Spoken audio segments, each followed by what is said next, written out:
A few days ago, I talked about this article from the Japan Times, which was essentially like running damage control for localizers. Covered the entire article for the most part, pointed out a number of inconsistencies, bad points, and contradictions within the article. Then I talked about Sega a few days later, tweeting that article out, the official Sega account. And now it seems like there's more Sega news going on. And let me also be clear. I'm not telling anyone to do anything. Like, if you want to play Sega games, by all means, feel free to. That's not what this is about. I'm simply covering the news for anyone who wants to be informed about this stuff. So first of all, yesterday, Sega tweeted this out, and many people took this as a sort of response from Sega over the criticism they got for tweeting out the Japan Times article that was mentioned a moment ago. Here's the tweet, which reads, and I also ran this through DBell, essentially saying the same thing. It says, Sega has a customer harassment policy to respect all employees and protect human rights. We would like to inform you that we have updated our guidelines so that our employees and related parties can carry out their work with peace of mind. Responses to them include, you are reliant on us. We are not reliant on you. Best not forget that. Stop ruining the games with political trash. And the only thing we wanted is to keep Western politics out of Japanese games. We want to play the games as they were originally created, with one-to-one accurate translations and no censorship. The localizers are the ones who want to change the game for their own sensibilities without regard for and to spite for the customers. So perhaps Sega tweeting out the customer harassment policy was just odd timing, and it had nothing to do with the criticism they got for tweeting out the Japan Times article and essentially covering for corrupt localizers. However, that timing is really, really odd.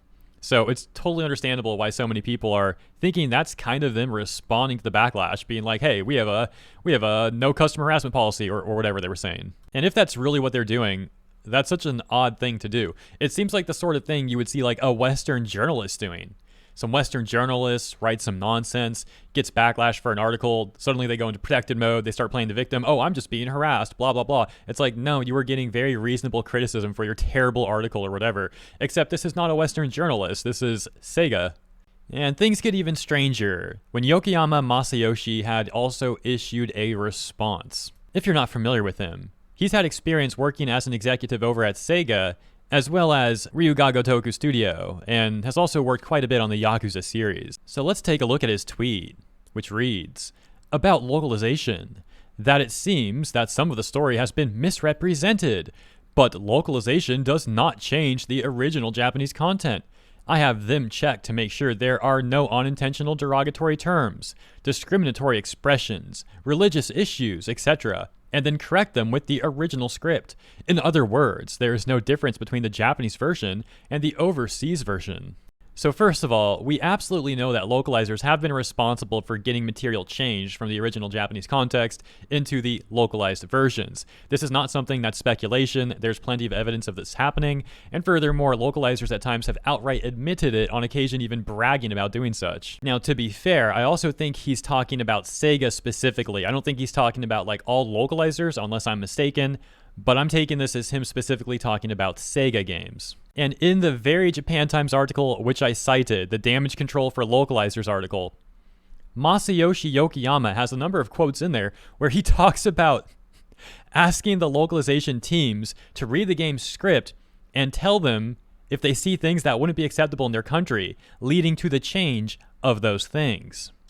It's quite insane to me that he's saying these things when this article was shared by Sega official, and a lot of us have read it, and if you haven't read it, maybe you heard me cover it on my channel, and you know what it means, you've seen it then as well, but they're acting like people are crazy for thinking this stuff when it's like, yo, we literally read what you said.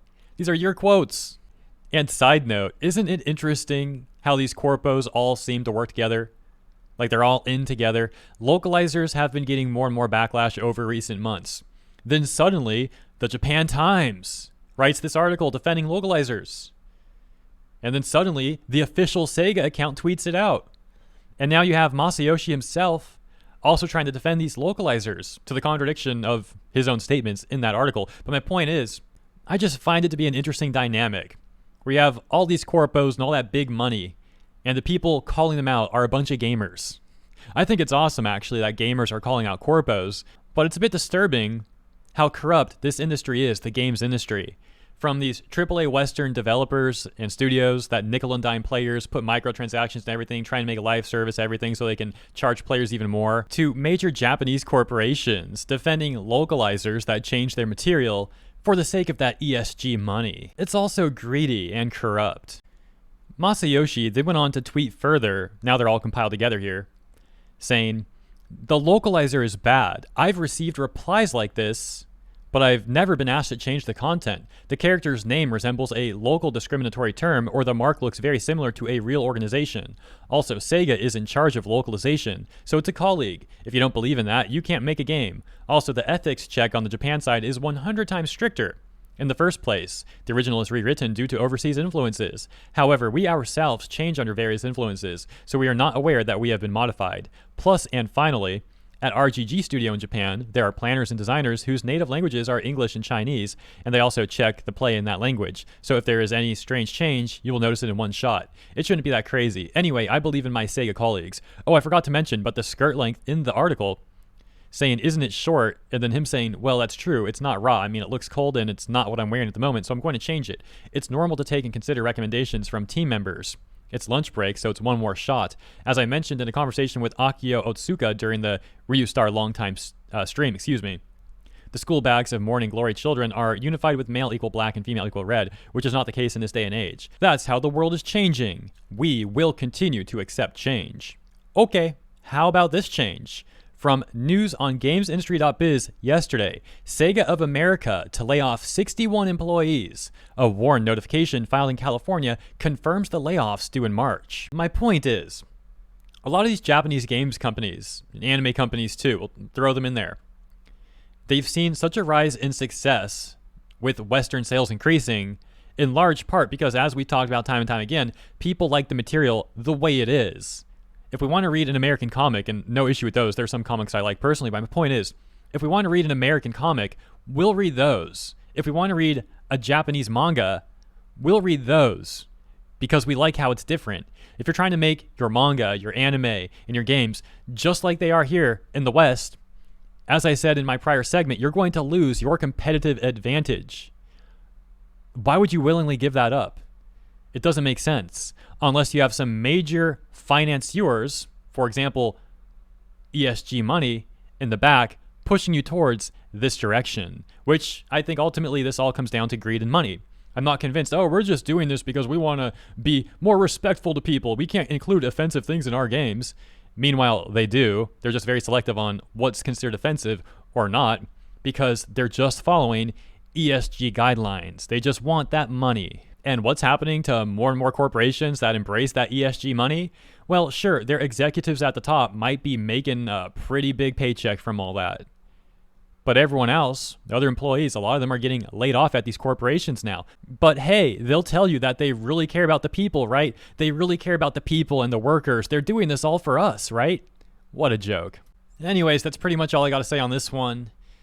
You know, it's a lot of craziness, but ultimately I hope you're still able to find some things to enjoy, have some fun today. Thank you all for tuning in, and let me know what you think in the comments. And if you enjoyed my coverage, you enjoyed what I had to say, consider liking or subscribing. I appreciate your support, and I'll see you in the next one.